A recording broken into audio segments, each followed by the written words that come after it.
আজকে মনে হয় স্যার আর আসবে না, চল বাড়িতে গিয়ে ঘুরি উড়াই গা। তোর মাথা টাথা কি খারাপ হয়ে গেছে? দেখ এখনই স্যার চলে আসবে।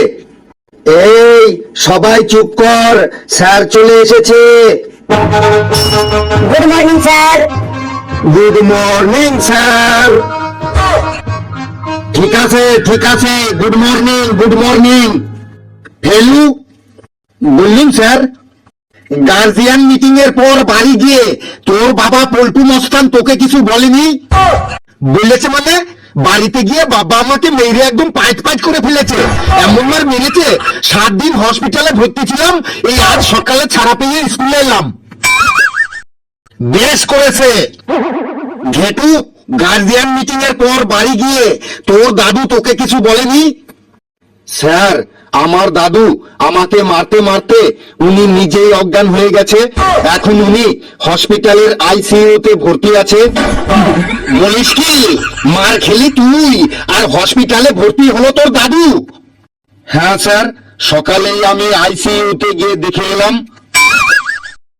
কালু, গার্জিয়ান মিটিং এর পর তোর বাবা বাড়ি গিয়ে তোকে কি বললো বল? স্যার, আমার বাবা তো গার্জিয়ান মিটিং থেকে বাড়ি গিয়েই আমাকে পায়খানার মধ্যে আটকে রেখেছিল আর বলছিল স্কুলে পড়া ধরলেই তোর পায়খানা প্রস্রাব চাপে, নে এবার যত খুশি পায়খানা প্রস্রাব কর। বাহ বাহ বাহ বাহ, বেশ করেছে, তোকে পায়খানায় আটকে রেখেছে। এসি, গার্জিয়ান মিটিং এর দিন তোর তো মা এসেছিল তাই না? হ্যাঁ স্যার, আমার মা এসেছিল। তা তোর মা গার্জিয়ান মিটিং এর পর বাড়ি গিয়ে তোকে কিছু বলেনি? হ্যাঁ স্যার, বলেছে। কি বলেছে তোর মা শুনি? গার্জিয়ান মিটিং এর পর বাড়ি গিয়ে আমার মা আমাকে বলেছে তোদের স্যারটা খুবই সুন্দর দেখতে, খুবই হ্যান্ডসাম আর খুবই কিউট। তারপর আমি বললাম স্যার তো খুব রাগী। শুনে আমার মা বলল রাগী তো ভালো, তোদের স্যারকে রাগলে আরো কিউট দেখায়। তারপর আমি মাকে বললাম স্যারের মাথাটা তো টাকলা।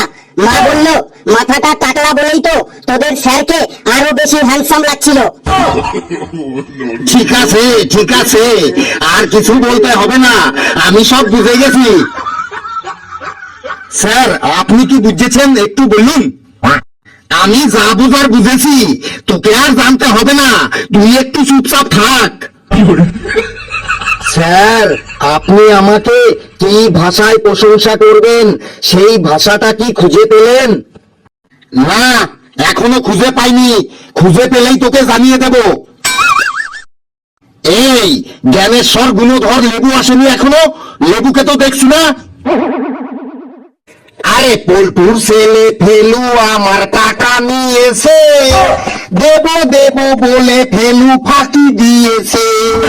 পল্টুর ছেলে ফেলু আমার টাকা নিয়েছে, দেব দেব বলে ফেলু ফাঁকি দিয়েছে।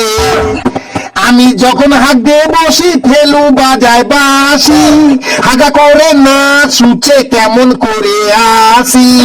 আমি যখন হাঁক দিয়ে বসি ফেলু বাজায় বাঁশি, হাগা করে না শুচে কেমন করে আসি।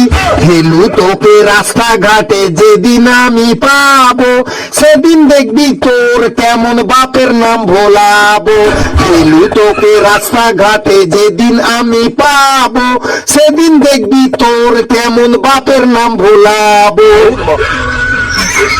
আয় আয়, কে কার বাপের নাম ভোলায় দেখি। বাপরে, স্যার তো আজকেও আসে পড়েছে। Sir, may I coming in the classroom of the ভিতরে।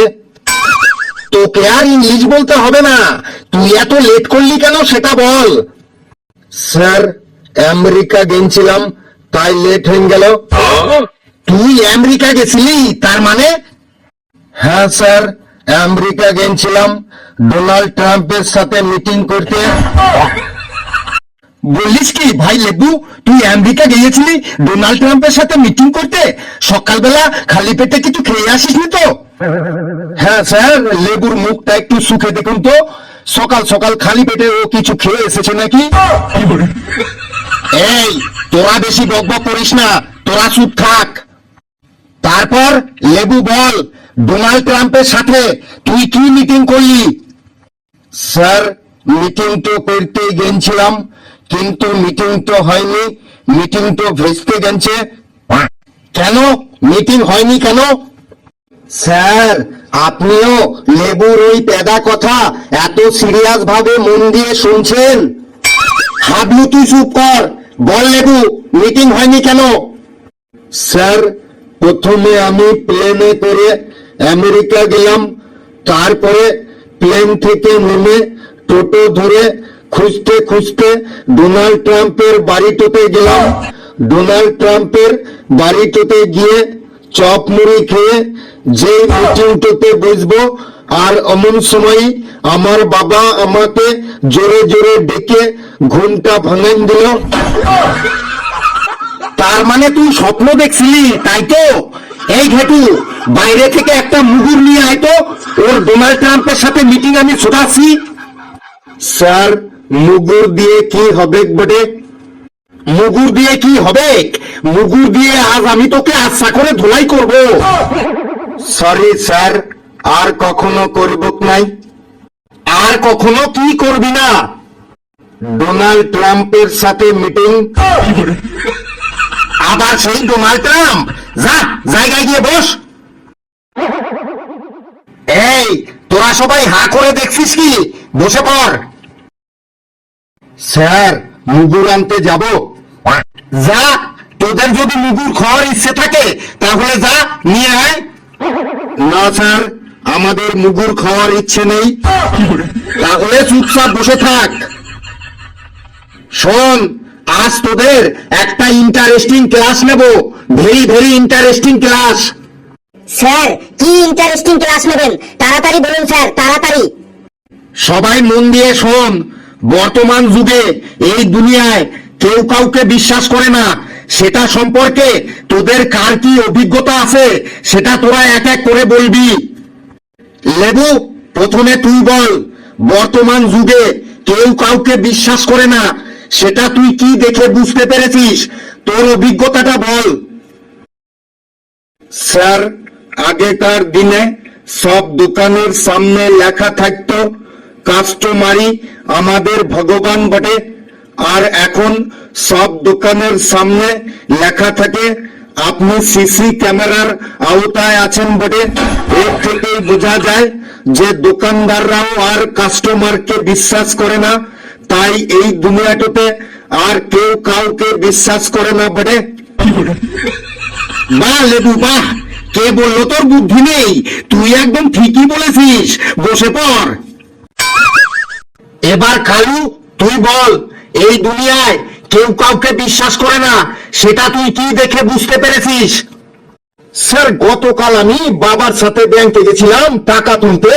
ব্যাংকে গিয়ে দেখি ক্যাশ কাউন্টারের সামনে 2 টাকা দামের ইউজ অ্যান্ড থ্রো কলমটাও দড়ি দিয়ে বেঁধে রেখেছে।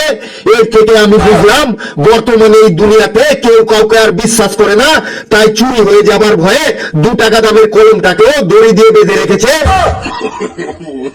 বাহ বাহ বাহ বাহ, কালু একদম রাইট কথা বললি, বসে পড় কালু। এবার ঘেটু বল, বর্তমানের দুনিয়াতে কেউ কাউকে বিশ্বাস করে না, সেটা তুই কি দেখে বুঝেছিস? স্যার, গত পরশুদিন আমি আমার দাদুর সাথে বাজারে গেছিলাম। বাজারে গিয়ে একটা পান বিড়ির দোকান থেকে দাদু 1 প্যাকেট বিড়ি কিনে সেখান থেকে একটা বিড়ি ধরাতে গেল, আর তখন দেখলাম বিড়ি ধরানোর গ্যাস লাইটারটাও একটা দড়ি দিয়ে বাঁধা আছে। এর থেকে আমি বুঝলাম এখনকার দুনিয়ায় কেউ কাউকে আর বিশ্বাস করে না, চুরি হয়ে যাবার ভয়ে গ্যাস লাইটারটাও দড়ি দিয়ে বেঁধে রেখেছে। ওয়াহ ঘেটু ওয়াহ, একদম ঠিক বুঝেছিস, বসে পড় তুই। এবার পেশি, তুই বলতো দেখি, তুই কি দেখে বুঝেছিস যে বর্তমানে এই দুনিয়াতে আর কেউ কাউকে বিশ্বাস করে না? স্যার, আমি সেদিন জেরক্স করাতে জেরক্সের দোকানে গেছিলাম। জেরক্স করার পরে যখন জেরক্স গুলো পিন মারতে গেছি, তখন দেখি পিন মারার স্টেপলারটা একটা দড়ি দিয়ে বাঁধা আছে। তখন আমি বুঝতে পারলাম এই দুনিয়াতে এখন কেউ কাউকে আর বিশ্বাস করে না, চুরি হয়ে যাবার ভয়ে ওই স্টেপলারটা দড়ি দিয়ে বেঁধে রেখেছে। কারেক্ট, কারেক্ট কারেক্ট, একদম কারেক্ট বলেছিস। বসে পড় পেছি। এবার হাবলু বলতো, এই দুনিয়াতে কেউ কাউকে বিশ্বাস করে না, সেটা তুই কি দেখে বুঝলি? স্যার, আগেকার দিনে বাড়ির সামনে লেখা থাকতো সবারে করি আহ্বান, আর এখন বাড়ির সামনে লেখা থাকে কুকুর হইতে সাবধান। এর থেকে আমি বুঝলাম বর্তমানে কেউ কাউকে আর বিশ্বাস করে না। ভেরি গুড অবজারভেশন করেছিস হাবলু, তুই বস। স্যার, আমি বলবো না? তোকে কিছু বলতে বললেই তো তুই সেই আবার উল্টো পাল্টা বলতে শুরু করে দিবি। না স্যার, একটুও উল্টো পাল্টা বলবো না, যেটা নিজের চোখে দেখেছি সেটাই বলবো। নে তাহলে বল, বর্তমানের দুনিয়াতে তুই কি দেখে বুঝেছিস যে বর্তমানে কেউ আর কাউকে বিশ্বাস করে না? স্যার, গত মাসে আমি এক্সপ্রেস ট্রেনে করে মামার বাড়ি যাচ্ছিলাম। যেতে যেতে ট্রেনের মধ্যে ট্রেনের ঝাঁকুনিতে আমার খুব জোরে পায়খানা পেয়ে গেল। তারপরে ট্রেনের পায়খানায় গিয়ে পায়খানা করার পর যখন ওই জায়গাটা ধুতে যাব, তখন দেখি পায়খানার মগটা একটা শিকল দিয়ে বাঁধা আছে। তখনই আমি বুঝতে পারলাম যে বর্তমানের দুনিয়াতে কেউ আর কাউকে বিশ্বাস করে না। তাই মগটা চুরি হয়ে যাবার ভয়ে পায়খানার মগটাকেও শিকল দিয়ে বেঁধে রেখেছে। আর শিকলটাও এত ছোট যে মগটা আমার ওই মেন জায়গা পর্যন্ত পৌঁছাচ্ছিলই না। অনেক কষ্ট করে ওই জায়গাটা ধুতে হলো। বললাম না তুই কিছু না কিছু একটা উল্টো পাল্টা বলবি, এটা তোর স্বভাব। এত জায়গা থাকতে তোর ওই পায়খানার মগটার দিকেই নজর গেল। স্যার, কথাটা কি আমি ভুল বললাম? আপনার বিশ্বাস না হয় আপনি একদিন ট্রেনের মধ্যে গিয়ে দেখবেন, চুরি হয়ে যাবার ভয়ে ওই পায়খানার মগটা শিকল দিয়ে বাঁধা থাকে। না না না, তুই কি কখনো ভুল বলতে পারিস? তুই হচ্ছিস একটা মহাজ্ঞানী লোক। এই তোরা সবাই বস, ঘন্টা পড়ে গেল, আমি আজ যাই।